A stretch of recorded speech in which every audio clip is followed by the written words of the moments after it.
So, right now, we're working with a PNP transistor.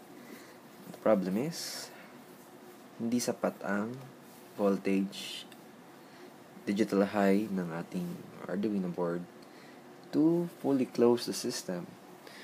Kasi we know that when a PNP, when the base is low, is turned on. Ibig sabihin nito, if our base is connected to the ground, the whole circuit is closed.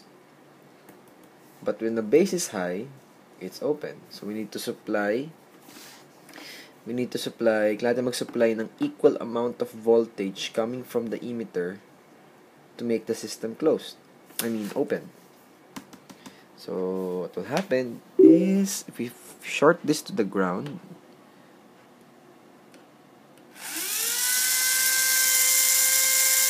volts, it works just like it said there.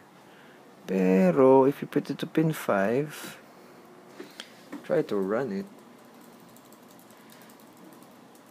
when we press pin 5, it will set the digital pin to low.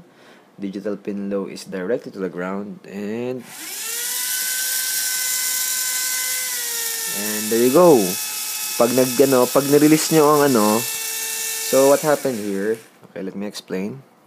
So what happened is, when you press the pin 5, it will set a digital input of 0, that's to the ground. It will turn on the system of PNP. But when you release the key of pin 5, it will send the digital input of high. Pero hindi sapat yung input ng Arduino para mag-stop yung system. See? Mag-slow down lang siya. Let's try that one more time.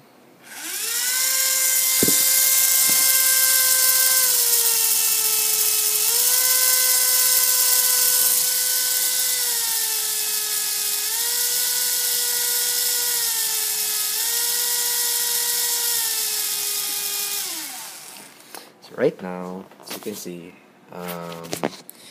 pag nasa digital low tayo, it's okay.